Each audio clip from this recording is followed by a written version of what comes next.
Yeah, could you tell us a little bit about your backstory, how you transitioned to be the man that you are now, and some of the pitfalls that you had getting to this comfortable place you are? Okay, yeah. When I was younger, I want to say when I was 16, that was the first time where I really kind of dealt with any kind of like addiction. First, it was just weed at first, My parents had like that stickler mind, old, like, yeah, any drug is a bad drug. Weed is like terrible. Like, The gateway. basically seen it like, yeah, gateway. Like, you're out here wilding out. You're doing the craziest shit in the world. Like, you need to get the fuck out. So 16, that was like my first experience of homelessness, and they're both Marines, so it was just kind of that Marine household. No, they wasn't playing around. No, they were Oh, not. They were Oh. not. I relate to that They're too, by the not. way. They weren't going to enable me. They weren't going to do nothing for me while I was in that state of mind. Yeah. And so over time, I just kind of rebelled. I kept on that path for the longest time, but if anybody like really dealt with addiction and the habits that they have, that's just the start of it. It gets worse later on, by the time I was like 21, full blown alcoholic at that time, smoking weed like a daily ritual. That's when I started to experiment with obviously like psychedelics, all this other stuff, so on and so forth. But because of the homelessness and everything else, you're not around the most positive role models, the most positive people at all. More structure. Yeah. So it eventually escalated, I used to do literally Percocets every single fucking day. It was bad. Like, I didn't have any aspiration to be anything. I didn't want to even live day to day, If it wasn't for God and the way that I approached that type of living, I wouldn't have even made it here. Yeah, you wouldn't be here. It was to the point, like, I went to rehab, inpatients, outpatients, all that, as anybody should in that kind of situation. It's not easy to do it all on your own.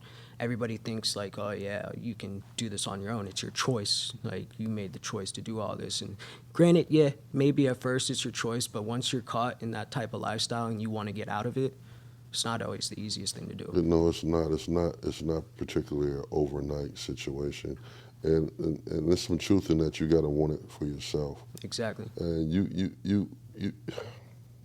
you could do it by yourself, but it's cool to have a support system to kind of help you. Yeah. But no,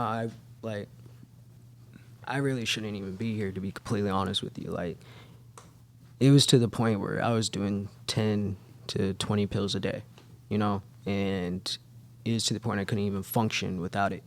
If I didn't have it, I was sweating, dead on the floor, like, couldn't do nothing. Yeah. And shout out to Sundown M Ranch out in Yakima.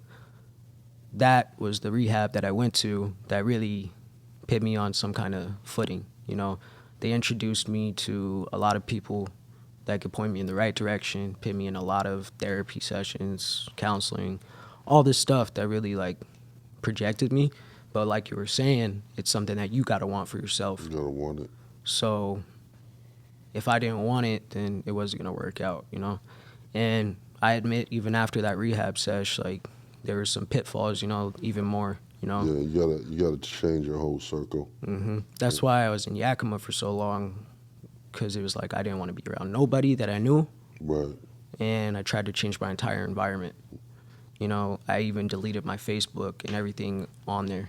There wasn't nothing there. None of my old friends, none of my old pictures, none of that. I don't want to see none of that, because I'm trying to do something else. Right. Yeah. But after that, like, it's just hard time after hard time. You try to learn how to deal with You stress. got to learn to live all over again. Exactly. Yeah, and happiness, like, celebratory things, Yeah, right? you gotta Like, find different you gotta happiness. be able to celebrate yourself and your little accomplishments. Like, a lot of people, I was told before, it's like, you shouldn't expect anybody to celebrate something that you already should have done. yeah. And we just had an episode. We were talking about that. That's kind of We strange. literally talked about that in our last episode. where, you know, you have this person who's been battling something that, to some people, you look at it like, oh yeah, that's hardship. But for some people, it's like you shouldn't even been put in that situation you to shouldn't begin even with. did it right? anyway. You know what I mean? So now you're participating in society now, and you want a pat on the back.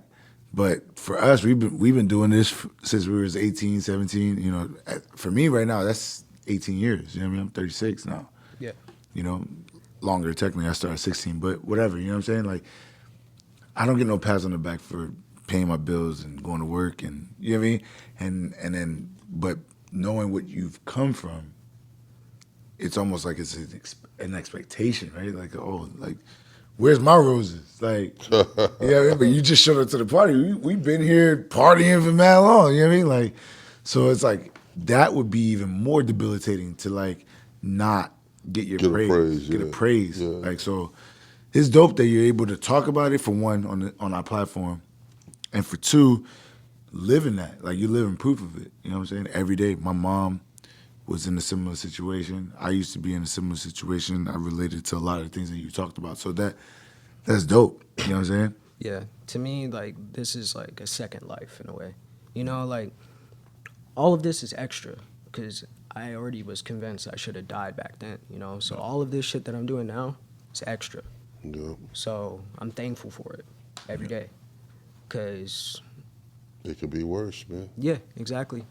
And, you know, dealing with the day-to-day stresses that I deal with now, at least I'm not stressing about drugs. At least I'm Yeah. not stressing about how I'm going to get high next, you know? Like, how am I going to get my next fix? Yeah. Like, I don't have to stress about that shit anymore. Instead, it's real life shit like bills, and Yeah. you know, and that feels good. Yeah. You know, so even when I deal with hardships and all that, you know, it's actually more motivation. And you know, I'm starting to realize like that's actually how normal people probably live. You know, Yeah. but when I was younger and off that shit, it's just It's not just the going same. through a lot mentally, that's all. You know, going through a lot mentally that allowed you to be probably depressed and looking for an out. Yeah. So now you're at a different place now.